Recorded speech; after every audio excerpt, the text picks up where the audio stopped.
Hi guys, kamusta? Tuloy ka. Halika na pare, wag kang mayang pumasok. Hindi, joke lang guys, papasok na tayo sa trabaho. Bale, eto guys, nai-ready na nga pala ni Mami Cherry yung baon ko at saka yung baon ni Seichi. Labas na nga rin pala ni Mami Cherry yung lata at saka mga bote. Tatapon ko na kasi yan mamaya pagbaba ko ng bahay. Gising na nga rin pala si Tabachoy, kinakamot nga yung mukha kaya sabi ko kay Mami Cherry, lagyan niya ng balot. Palagi naman may balot yung kamay niya at saka yung paa niya kaya lang lagi naman niya tinatanggal. Fast forward, pagkatapos ko nga maghilamos at mag-toothbrush, gumayak na din ako. Flex ko lang yung bago kong uniform guys, oh. Napakaangas. Kakabigay nga lang pala sa akin ito ni boss nung Lunes, kayong ko lang ginamit. 2 set nga pala ulit yung binigay sa akin, mayroon pang pangalan sa harapan. Baka akala nyo guys, hatcho ako dito ah. O kaya baka mapagkamalan nyo ako engineer. Nagtataka nga yung lola ko anong klaseng game ba daw ba yung pinasukan ko. Kasi yung uniform ko daw napakaganda tapos parang hindi raw nadudumihan. Bali ganyan lang ako sa umaga guys, pagkatapos kong gumayak, higupin ko na lang na mabilisan yung kape ko. Mga bandang 6 rin kasi na umaga, umaalis na ako sa bahay namin. Mga bandang 5:30 kasi guys, gising na kami ni Mami Cherry nun. Tapos naghahanda na siya ng pagkain namin ni Seichi, tapos ako naman gumagayak na nun. Bali ito, nagpaalam na nga pala kay Mami Cherry at saka kay Shinji. Syempre kiss muna tayo kay Mami Cherry at saka kay Shinji, pampagana at saka pampalakas rin sa trabaho. Ang bilis lumaki ni Shinji, ilang buwan na lang guys, gumagapang na yan. Bale, ito mga bandang 6 nga na umaga, bumaba na rin ako sa bahay namin. Itatapon ko kasi itong mga bote at saka lata sa may basurahan. May araw nga pala mga pagtapon ng basura dito guys, at saka ng bote at saka ng lata. Magandang umaga mga par. Tayo ay papasok na sa trabaho. Pagkatapos ko nga itapon yung basura, ito sumakay na rin ako sa Raider 150. Anong Raider 150 ba? Kuya, 150. Grabe si Dexter Vlogs eh, no? Pagod na sa trabaho yan pero nakakaisip pa rin ng mga nakakatawa. Shoutout nga pala kay Dexter Vlogs. Ang dami kasi nagpapa-shoutout kaya pangalan ko na lang muna kaya yung shoutout ko guys. Buti na nga lang guys, gumanda-ganda na yung panahon ngayon at makakapagtrabaho na ulit tayo. 6 pa nga lang mahigit ng umaga na ito guys, medyo tirik-tirik na din yung araw. Hiningal ako ng konti ah. Marami nga nagtatanong ano daw feeling na nagbabike sa Japan. Wala, ganito lang guys, chill-chill lang tapos walang masyadong tao sa paligid. At saka sa mga nagtatanong nga pala guys kung malungkot daw ba dito sa Japan. Pag napunta kayo sa Japan, nag-trainee kayo, malungkot lang sa umpisa guys pero pag nasanay na kayo, bali wala na. Maninibago lang kayo kasi tahimik yung buhay dito, hindi katulad dyan sa atin sa Pilipinas. May nakita nga pala akong NMAX dito guys, so tsaka yung bike na nakita ko nung nakaraan. Sa mga nagsasabing wala daw masyadong motor dito, maraming motor dito guys. At saka mga scooter. Hindi nyo nga lang nakikita kasi wala rin naman ako masyado nakakasalubong. Tsaka uso rin dito guys yung mga scooter na Dio. Ginagamit din kasi ng mga hapon ng Dio guys pamasok sa trabaho. Tignan nyo tong parking dito guys. Kadalasan dito puro scooter. Yung mga Dio ZX yung uso dyan sa atin sa Pilipinas. Fast forward na parking ko na nga pala yung bike ko. Mas malapit na ako sa may Tsunoshima Station. Ang dami na natin kasabay mga papasok sa trabaho na ito. Bale, ito guys, pagdating ko nga dito sa may station, pamasok na din ako agad. Lapit na rin kasi dumating yung express na sasakyan ko. Tignan nyo naman yung mukha ko dyan kanina umaga guys, so medyo inaantok-antok pa eh, no? Halatang kakagising lang eh.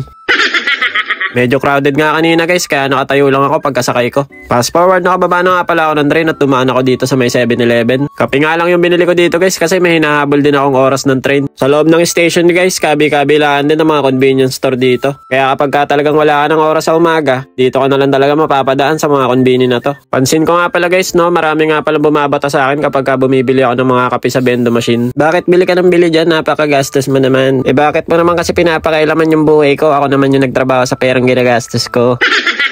Nakasakay na nga rin pala ako dito guys sa may KQ line. Express nga din pala to guys, kaya konti lang talaga yung hinihintoan na ito. Napakasarap nga ng biyahe ko kanina umaga dito guys. Tignan nyo naman, sa biyahe pa lang, kitang-kita na si Mount Fuji. Paano ka ba naman di gagana pumasok sa trabaho nyan kung ganyan araw-araw yung nakikita mo, no? Kung hindi nyo nga pala alam guys, probinsya nga pala banda yung location ng gemba namin ngayon. Kaya naman mabundok, tapos dagat, maraming taniman ng gulay at saka ng palay. Fast forward guys, eto nakababa na nga rin pala tayo dito sa may Misakiguchi Station. Pagkalabas ko nga ng train station, dumaan ako ulit dito sa may 7-Eleven guys para bumili naman ng almusal ko. Kanina kasi sa may dinaanan ko 7-Eleven medyo nagmamadali ako kaya hindi na ako kumuha ng mga tinapay. Kaya naisip ko na dito na lang ako bumili kaysa maiwanan pa ako ng train kanina. Gandang-ganda talaga ako dito guys sa may terminal ng bus dito. Feeling ko kasi parang makaluma na tong bus station nila dito. Pero napakaganda ng vibes guys, napakatahimik. Pagkasakay ko nga ng bus, eto natatanaw ko na naman si Mount Fuji. Mga 10 minutes lang naman yung biyahe ko sa bus guys, kaya mabilis lang din yung biyahe ko dito. Morning madlang people. De, joke lang, kakababa ko na ng bus. Bale, eto guys, nandito na ulit ako sa may harapan ni Mount Fuji. Sa umaga kasi dito rin ako kumakain ng almusal. Kainin ko muna guys yung binili ko na tinapay. Para makapag-almusal tayo. Chicken cutlet. Ito guys, itadakimasu. Sarap. Manok. Habang nag-aalmusal nga ako kanina, tamang tingin lang din ako kay Mount Fuji. Ang lakas kasi talaga makarelax sa Mount Fuji guys, lalo na pag nakita nyo to ng personal. Break time na guys. Bale, ito guys, nung break time nga pala namin, bumili lang ulit ako ng kape. Tapos tamang tambay lang ulit kami dito ng mga kasama ko kanina sa trabaho. Wala nga pala si Shintaro kanina guys, sa mga naghahanap kay Shintaro, hindi po talaga kami magkasama sa Gemba. Umi-extra lang si Shintaro sa amin kapag kakailangan namin ng tao. Fast forward, lunch break na nga pala namin. Dito na ako kumain sa may office guys, malamig kasi sa labas kanina. Wala si Mount Fuji guys. Hindi matanaw ngayong tanghali ah. Natatakpan ng ulap. Tapos ko lang pala kumain, nag-CR lang ako doon. Fast forward ulit guys, uwian na nga pala namin to. Hinatid ako ni boss dito sa may Miura Kaigan Station. Minsan kasi guys, hinahatid ako ni boss kapag wala siyang gagawin. Pero kapag busy si boss, hindi niya na ako hinahatid. Kasi libre naman yung pamasahe namin dito guys, binabayaran naman niya pagka araw ng sahod. Ang ganda nga dito sa may station na to guys, tignan niyo naman kulay violet yung ulap kanina. Yung feeling na para kayong nanonood ng anime. Tapos nasa loob kayo ng TV. Tapos biglang nilipat ng tatay mo sa PBA. Bale, ito guys, nakasakay na nga pala ako ng train. Tignan nyo naman, padilim na. Mag-aalas 6 na rin kasi ng gabi na ito guys, kaya ganyan na yung itsura ng ulap. Ang galing eh, no? Parang kulay blue na kulay baloy eh. Dahil ito guys, hindi na nga rin pala ako nag-video masyado kanina pagbaba ako sa may Yokohama. Pagbaba ko nga sa may Tsunashima Station, dumaan naman ako dito ulit sa may Hanamasa. Bibili naman ako ng ulam namin dito guys kasi hindi pa ako nakapamalengke ng mga ulam. Naubos na nga pala yung bawang namin guys, kaya ito kumuha na rin ako ng isang pack. Ang mura nga ng bawang na to guys, 100 yen ko lang siya nabili. Wala na nga rin tong balat kaya madali na tong gamitin. Kumuha na nga rin pala ako ng malaking baboy dito guys para may pang-ista kami sa rep. Maganda nga bumili dito guys sa may Hanamasa kasi malakihan yung mga tinda ng mga baboy at saka manok nila. Hindi katulad sa iba, napakamahal tapos ang konti pa. 2 pack na nga rin ng manok yung kinuha ko pero magkakaibang parte. Kumuha nga ulit ako ng Frosty ng 2 bata dito guys kasi nagustuhan ni Saori tsaka ni Seichi ito. Si Saori kasi ang bilis uminom na ito guys, hindi pa tumitigas yung Frosty, naiinom niya na kaagad. Naghanap nga rin ako ng masarap na isda dito guys, yung masarap ipirito. At ito nga yung paborito namin ni Mami Cherry, yung aji dito sa Japan. Nakadaing na nga pala yan guys, kaya diretso prito na lang yan. Kumuha na nga rin pala ako dito guys ng 1 pack ng gyoza. Madalas kasi kami magutom sa bahay kaya lagi kami nag-i-stock na ito. Saori at Seichi naman guys, mahilig sila sa siomai. Kaya ito, kumuha na rin ako ng 1 pack para pag nagutom sila, meron silang merienda. Okay na yun guys. Hindi ko na madadala to. Okay na muna to. Konti nga lang muna ulit yung pinamili ko guys kasi wala naman basket yung bike ko. Maliit lang din naman kasi yung rep namin kaya pag marami yung pinamili ko baka hindi rin magkasya. Kaya pa konti-konti lang ako mamili guys, tapos kapag naubos bibili na lang ulit ako. Hindi naman tatakbo yung tindahan, nandyan lang naman yan. Dito na ako sa bahay guys. Pagdating ko nga dito sa bahay, bukas yung pintuan. Yung pala, dumaan pala yung lola ko dito guys sa bahay namin kasi nagdala raw siya ng ulam. Si Seichi, eto kakatapos lang maligo, sinasalubong na kagad yung pasalubong. Si Saori naman, nandito lang sa may kwarto nakahiga. Si Tabacho, ayan o, nagpapabuhat sa lola niya. Si Seichi, dala-dala ko pa kasi yung plastic na pinamili ko. Tingnan nyo naman, hinihila na, pinapabukas na sa akin. Frosty na nga lang ulit yung binili ko guys kasi pag puro candy, nabubungi na si Seichi eh.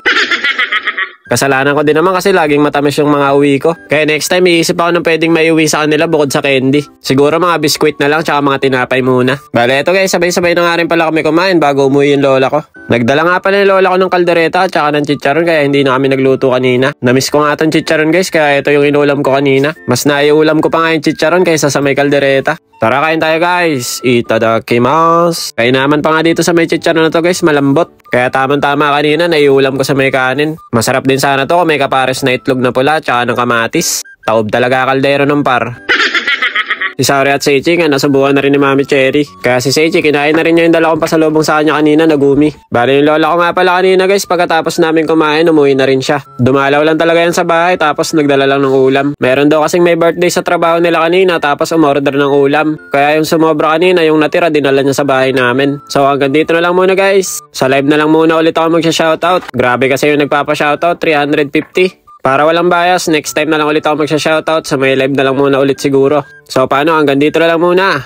Kita-kits na lang ulit tayo next video. じゃあね、またね。